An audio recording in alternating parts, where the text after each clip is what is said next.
आपल्या भावकीशी वैर कधी करू नका। आपल्या सख्या भावाशी आपल्या चुलत भावाशी कधी भांडू नका। 1.5 फुटाच्या बांधावरून ज्याच्यासोबत आपण भांडलो, ज्याच्यासोबत आपण वैर केलं, आपण मेल्याच्या नंतर आपल्या तिरडीला खांदा देण्याकरता सर्वात अगोदर तोच पुढे येतो।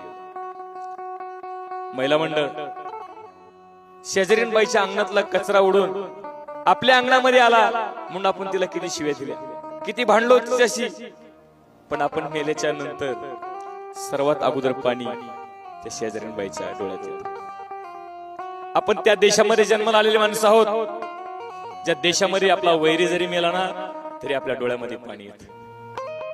मग मला सांग, मेल्याच्या नंतर एकामेकासाठी रडायचंच आहे, तर मग हे जिवंतपणी वैर हेवे दावे कशासाठी? लहान असाल तर मोठ्यांची माफी मागायला शिका, मोठे असाल तर लहानांना माफ करायला शिका।